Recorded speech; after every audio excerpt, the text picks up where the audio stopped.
नमस्कार, news capital express में आपका स्वागत है। मैं हूं आपके साथ अंकिता। चलिए पढ़ते हैं खबर की ओर। मध्य प्रदेश के रीवा जिले का एक युवा इस समय इजराइल में चल रहे तनाव के बीच फंसा हुआ है। हालांकि उसने वीडियो जारी कर खुद को सुरक्षित बताया है, लेकिन परिवार की चिंता कम नहीं हो रही है। परिवार ने भारत सरकार से इजराइल और ईरान के बीच बढ़ते हालात में फंसे भारतीयों की सुरक्षा सुनिश्चित करने की मांग की है। रीवा के रहने वाले शैलेंद्र मिश्रा साल 2024 में रिसर्च के सिलसिले में इजराइल गए थे। वह इस समय इजराइल की प्रतिष्ठित बार-इलान यूनिवर्सिटी में रिसर्चर के तौर पर कार्यरत हैं। शैलेंद्र के भाई संजय मिश्रा ने कहा कि भारत सरकार को ईरान इजराइल में फंसे भारतीयों की सुरक्षा की चिंता करनी चाहिए और सुरक्षित वापसी की पहल करना चाहिए। शैलेंद्र ने वीडियो जारी कर वहां की स्थिति भी बताई। उन्होंने कहा कि इजराइल में सुरक्षा व्यवस्था काफी सख्त है और हर नागरिक को आपात स्थिति में क्या करना है इसकी स्पष्ट जानकारी दी जाती है। मेरा नाम इंजीनियर संजय मिश्रा है। देखिए, मेरे छोटे भाई हैं शैलेंद्र मिश्रा, जो 1.5 वर्ष पूर्व जो है इनका सिलेक्शन हुआ था बार-इलान यूनिवर्सिटी में बतौर यंग रिसर्चर के रूप में।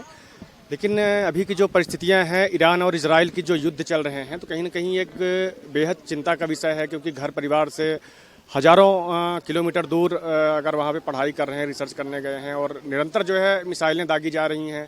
अभी भाई से मेरी चर्चा हुई थी तो उनके द्वारा बोला कि कभी रात में 12:30 बजे जो है वहाँ पे हमला हुआ था। तो कहीं न कहीं जैसे हमला होने वाला होता है तो 10 मिनट 15 मिनट का ही समय रहता है इनके पास में, ये जाके बंकरों में चले जाते हैं। तो मेरा निवेदन है प्रधानमंत्री जी से और विदेश मंत्री जी से, रक्षा मंत्री जी से, कि जो हमारे 10,000 से ज़्यादा भारतीय इजराइल के अंदर है और 50,000 से ज़्यादा जो भारतीय हैं ईरान के अंदर हैं, उन्हें कैसे वहाँ पे सुरक्षा मुहैया कराई जाए। अगर वहाँ पे नहीं सुरक्षा मुहैया कराई जा सकती तो उन्हें कैसे सुरक्षित अपने वतन, अपने हिंदुस्तान पे लाया जाए। तो बस यही मैं मांग करता हूँ और उम्मीद करता हूँ जो हमारे भारतीय वहाँ पे फंसे हुए हैं, ऊपर वाला उनको सबको सुरक्षित रहे। इंजीनियर संजय मिश्रा। उज्जैन की कृषि उपज मंडी में इन दिनों फसल की तौल को लेकर माहौल पूरी तरह गरमाया हुआ है। मंडी में किसानों की उपज तोलने के नाम पर हो रही कथित गड़बड़ी को लेकर बड़ा विवाद खड़ा हो गया है। मंडी में किसानों की उपज तौलने के नाम पर हो रही कथित गड़बड़ी को लेकर बड़ा विवाद खड़ा हो गया है। विधायक महेश परमार और किसान अध्यक्ष अशोक जाट ने मंडी प्रशासन पर गंभीर आरोप लगाते हुए मोर्चा खोल दिया है। विधायक का दावा है कि मंडी में तौल के दौरान किसानों की मेहनत पर डाका डाला जा रहा है और प्रति क्विंटल करीब 15 किलो तक कम तौल किया जा रहा है, जिससे अन्नदाताओं को भारी आर्थिक चोट पहुंच रही है। इस विसंगति के विरोध में कांग्रेस विधायक महेश परमार मंडी परिसर पहुंचे और कार्रवाई की मांग को लेकर धरने पर बैठ गए। उन्होंने साफ तौर पर कहा कि इस संबंध में पूर्व में भी मंडी सचिव को शिकायत की जा चुकी थी, लेकिन अब तक कोई ठोस कदम नहीं उठाया गया। प्रशासन की एक सुस्ती के चलते उन्हें किसानों के हक की आवाज बुलंद करने के लिए मैदान में उतरना पड़ा। धरने के दौरान बड़ी संख्या में किसानों ने भी विधायक का समर्थन किया और निष्पक्ष जांच की मांग दोहराई। विधायक महेश परमार ने स्पष्ट कर दिया है कि किसानों का शोषण बर्दाश्त नहीं किया जाएगा। उन्होंने प्रशासन को अल्टीमेटम दिया है कि यदि जल्द ही इस मामले में पारदर्शी जांच कर दोषियों पर सख्त कार्रवाई नहीं की गई तो इस आंदोलन को और भी उग्र रूप दिया जाएगा। किसानों का दावा करने वाली भारतीय जनता पार्टी की सरकार के राज में किस प्रकार से किसानों के साथ अन्याय हो रहा है। पिछले 5 दिन से लगातार हमारे किसान नेता अशोक जाट जी जो मंडी प्रकरण में 15 किलो पर बोरी पे चोरी का प्रकरण दर्ज कराया, उसमें ना तो FIR हो रही है। आज माननीय विधायक जी के नेतृत्व में हमको मंडी प्रांगण में धरने पे बैठना पड़ा, तब जाके पुलिस प्रशासन ने हमको आश्वासन दिया कि 1 घंटे में हम कार्रवाई करेंगे। अगर कार्रवाई नहीं करते तो हम माननीय विधायक जी के नेतृत्व में जब तक FIR दर्ज नहीं होगी बैठे हुए।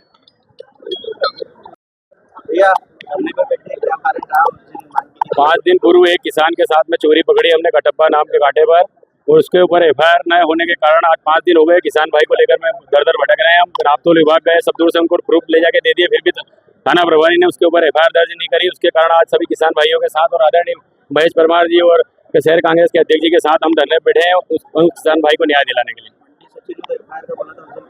मंडी सचिव भाजपा का एजेंट के रूप में काम कर रहा है और पूरा तृप्त लिप्त पूरी मंडी को खा गया है। जब इसको पता है कि मंडी बाहर से एक माल लिया था, मंडी की ट्राली भी बाहर गई, और जब 5 दिन हो गए तो क्या कार्रवाई करी इन्होंने, क्यों नहीं करी। आज माननीय अध्यक्ष जी और आदरणीय हमारे शहर अध्यक्ष, जिला अध्यक्ष और पधारे, उनके दबाव में आकर इन्होंने आज कार्रवाई कर रहे हैं। नहीं तो हम 5 दिन से भटक रहे हैं। अगर एक आम नागरिक के साथ चोरी होती, किसान के साथ, उसकी FIR कैसे करते हैं। मंडी सचिव के ऊपर भी तुरंत कार्रवाई और उसको सस्पेंड करना चाहिए। हम ये माननीय कलेक्टर साहब से मांग करते हैं। पिछले 4-5 दिन पहले हमारे साथी किसान अशोक जाट जी के पास एक किसान आते हैं कि हमारे एक प्रति क्विंटल पे 10 से 15 किलो ज्यादा तोल व्यापारी ले रहा है। तो वहाँ अशोक जाट जी ने मंडी कमेटी के साथ जाकर ये इस पर छानबीन की, देखा तो जो 95 किलो 100 किलो था वो 85 किलो को 100 किलो ले रहे थे, मतलब 15 किलो ज्यादा। उस जो बारदान में लगभग 95-100 किलो था, उसमें 85 किलो का आटा बचा रहा था। तो एक कुंटल में 15 से 20 कुंटल 10 कुंटल प्रति कुंटल के चोरी हो रही थी। हमारे साथी के अशोक जाट जी ने जाकर संघर्ष किया, मंडी कमेटी में बोला कि भैया सीधी सीधी चोरी हो रही किसान के साथ, इसमें प्रकरण दर्ज हो, इसका लाइसेंस दे रहे। तो पिछले 4-5 दिन से लगातार भाई अशोक जाट और किसान साथी संघर्ष कर रहे थे। मेरी विधानसभा चल रही थी, भाटी जी भी बाहर गए होते, तो भाटी जी से आज सुबह हमारी बात हुई कि जब तक किसान को न्याय नहीं मिलेगा तो हम सब मिलकर संघर्ष करते हैं।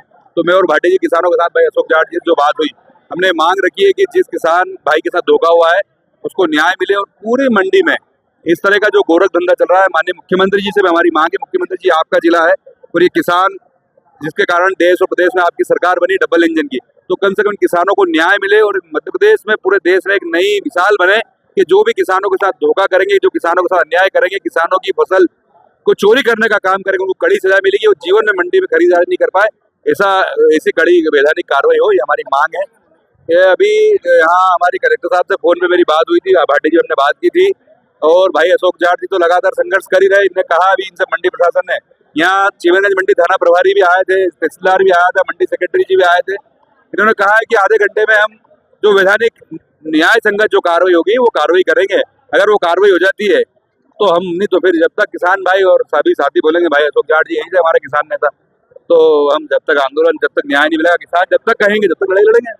पाटीदार समाज ने साध्वी रंजना देवी के प्रवक्ता द्वारा किए गए अपमानजनक और विवादित बयान के खिलाफ आक्रोश व्यक्त किया है। समाज ने आरोप लगाया कि प्रवक्ता ने पाटीदार समाज को जिहादी कहकर अपमानित किया और डीएनए टेस्ट कराने की बात कही, जो समाज की धार्मिक और सांस्कृतिक पहचान पर हमला है। इसके साथ ही पाटीदार समाज ने पुलिस की एक तरफा कार्रवाई और उसके द्वारा इस्तेमाल किए गए अपमानजनक शब्दों की भी कड़ी निंदा की है। पाटीदार समाज की नाराजगी। पाटीदार समाज का कहना है कि वे हमेशा हिंदू धर्म और संस्कृति के प्रति समर्पित रहे, लेकिन इस प्रकार के बयान समाज की एकता को तोड़ने का प्रयास है। समाज का मानना है कि ऐसे आरोपों से न केवल समाज की प्रतिष्ठा को ठेस पहुंची है, बल्कि हिंदू समाज में भी एकता की भावना को कमजोर किया जा रहा है। पुलिस की एक तरफा कार्रवाई का आरोप हिंदू समाज के लोगों ने एवं पाटीदार समाज ने आरोप लगाया कि पुलिस ने मामले की गंभीरता को नजरअंदाज कर एक तरफा कार्रवाई की और समाज के खिलाफ अपमानजनक शब्दों का इस्तेमाल किया। पुलिस की इस प्रतिक्रिया ने समाज के बीच असंतोष और नाराजगी की स्थिति पैदा कर दी है। समाज का कहना है कि यह कार्रवाई समाज के प्रति भेदभावपूर्ण थी और इस मुद्दे को लेकर निष्पक्ष जांच की आवश्यकता है। जी, मेरा नाम प्रशांत पाटीदार है और मैं पाटीदार समाज संगठन से हूँ। और आज हमारा जो भी मामला है यहाँ पे, मतलब आज तो हमें ये सिद्ध करना पड़ रहा है कि हम भी हिंदू हैं। आप देख सकते हैं, हमें ये सिद्ध करना पड़ रहा है कि हम भी हिंदू हैं। ये कौन सी ताकत है जो अन्य पिछड़ा वर्गों को हिंदू से हटाना चाह रही है? हमारे पिछड़ा वर्ग के जो युवाएं हैं, जिन साथियों पर झूठे मुकदमे दर्ज करे गए हैं, जो एक तरफा केस हुआ है, हमारी सुनी नहीं गई बिल्कुल भी। ना तो हमारी FIR लिखी गई, ना हमारा मेडिकल कराया गया। पूरी कार्रवाई एक पक्षीय हुई है। आज उसी के विषय में ये हमारा पूरा सकल हिंदू समाज, अन्य पिछड़ा वर्ग एकत्रित हुआ है। आप देख सकते हैं, पूछा, ये सब यही जानना चाहता है प्रशासन के माध्यम से, क्या हम हिंदू नहीं हैं? ये आज हमारा शांतिपूर्वक, ये हमने जो पंचायत रखी आज हमारी शांतिपूर्वक है, जिसमें हम माननीय पुलिस आयुक्त कमिश्नर साहब को एक ज्ञापन देना चाह रहे हैं। इस ज्ञापन के माध्यम से हम हमारी मांगें कुछ रख रहे हैं, जो ज्ञापन की कॉपी मैं आपको दे दूँगा अभी। और इसके बाद भी अगर कार्रवाई नहीं होती है या हमारी मांगें नहीं होती है, तो इस आंदोलन को हम व्यापक प्रांतीय स्तर पर और राष्ट्रीय स्तर पर भी ले जाएंगे। और हमारा यहाँ भी ये कहना है कि अगर हम हिंदू नहीं हैं तो विश्व हिंदू परिषद और बजरंग दल हमें ये बता दे हमारा धर्म क्या है। हम सामूहिक रूप से हमारा धर्म त्यागने को तैयार हैं। जय श्री राम। जय श्री राम। जय जय श्री राम। जय श्री राम। जी जी, ये आप देखेंगे पूरी कार्रवाई किसी दबाव में ही चल रही है। भाई आप बताइए, जब दो पक्षों की लड़ाई होती है, दोनों की FIR लिखी जाती है। एक पक्ष FIR एक साइड से क्यों लिखी जाएगी भाई? धर्म के नाम पे देश को बांटने का प्रयास, बिल्कुल, मतलब अन्य पिछड़ा वर्ग को धर्म से हटाया जा रहा है। अब नया धर्म बनाया जा रहा है, एक बड़ा हिंदू, एक छोटा हिंदू। ये साफ साफ दिख रहा है यहाँ पे। सर, इसको लेकर क्या आगे अगला और क्या कदम है? अब देखिए, आज हमारे यहाँ पर रणनीति तैयार होगी, हमें आगे क्या करना है जो कि हम आपको बता देंगे। भारत में उत्कृष्ट नेत्र चिकित्सा प्रदान करने के अपने संकल्प को मजबूत करते हुए डॉक्टर अग्रवाल आई हॉस्पिटल ने भोपाल में अपना नया अत्याधुनिक नेत्र अस्पताल का शुभारंभ किया। यह समूह का मध्य प्रदेश में चौथा अस्पताल और राजधानी भोपाल में पहला अस्पताल है। यह अस्पताल भोपाल और आसपास के जिलों के निवासियों को विशेषज्ञ नेत्र चिकित्सा सेवाएं प्रदान करेगा। इस नेत्र चिकित्सालय का उद्घाटन मध्य प्रदेश शासन के सहकारिता एवं खेल युवा कल्याण मंत्री विश्वास सारंग जी द्वारा संपन्न हुआ। डॉक्टर अग्रवाल आई हॉस्पिटल की वरिष्ठ प्रबंधन टीम और अस्पताल की क्लिनिकल टीम, जिसमें डॉक्टर सौरभ देशमुख, डॉक्टर आकाश चीना और डॉक्टर कृति गुप्ता शामिल थे। नवीनतम लॉन्च किए गए इस अस्पताल में एक ही छत के नीचे समग्र नेत्र चिकित्सा सेवाएं प्रदान की जाती हैं, जिनमें मोतियाबिंद का उपचार, विशेष रेटिना देखभाल, ग्लोकोमा प्रबंधन, स्ट्रैबिज्म सुधर, चश्मा हटाने की सर्जरी, बाल नेत्र चिकित्सा और कार्निया से संबंधित रोगों का उपचार शामिल है। यह अस्पताल उन्नत निदान प्रणाली, आधुनिक फेको एम्प्लीफिकेशन तकनीक, विट्रोनेटल सर्जिकल प्लेटफॉर्म और लेजर सर्जरी की सुविधा से सुसज्जित है। एडवांस आई हॉस्पिटल के रूप में डिजाइन किए गए इस अस्पताल में मॉड्यूलर ऑपरेशन थिएटर, विशेष परामर्श क्षेत्र, निदान क्षेत्र और इन हाउस फार्मेसी मौजूद है, ताकि रोगियों को कुशल और निर्बाध देखभाल प्रदान की जा सके। अस्पताल में नेत्र आपातकालीन स्थितियों का प्रबंधन करने की भी पूरी सुविधा उपलब्ध है।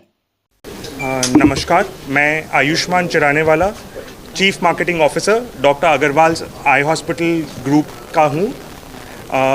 First I would like to thank all our press friends who are here today on the day of Holi holidays to support us for our new hospital in Bhopal. As you have seen earlier today, it's a world class facility जो हम यहाँ भोपाल में लाए हैं।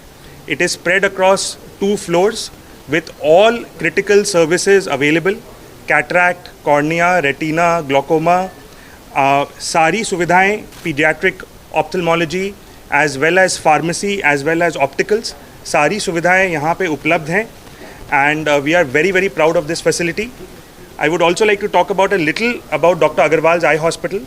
ये हमारा भोपाल में पहला हॉस्पिटल है, बट हम इंडिया की लार्जेस्ट आई हॉस्पिटल ग्रुप हैं।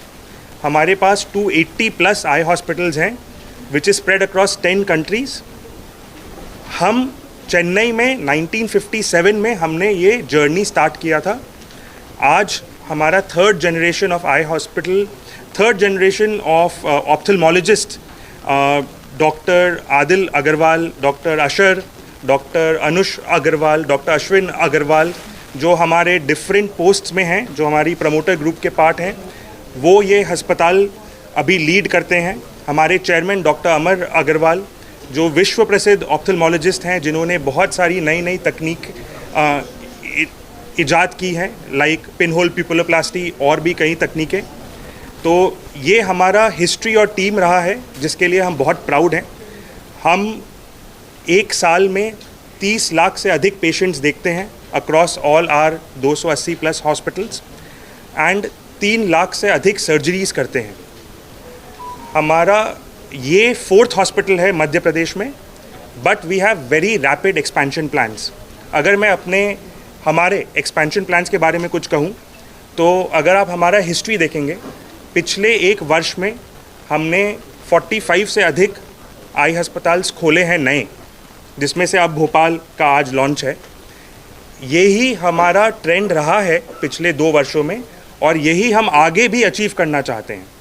तो अभी मैं आपसे कह रहा था कि हम 280+ हॉस्पिटल्स हैं, बट आप सून देखेंगे कि इसी रेट पे 40 से 50 अस्पताल के बीच में हम हर वर्ष खोलना चाहते हैं अगले 5 साल तक।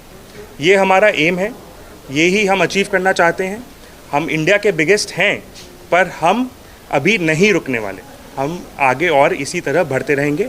मैं अब डॉक्टर सौरभ से कुछ चंद शब्द कहने की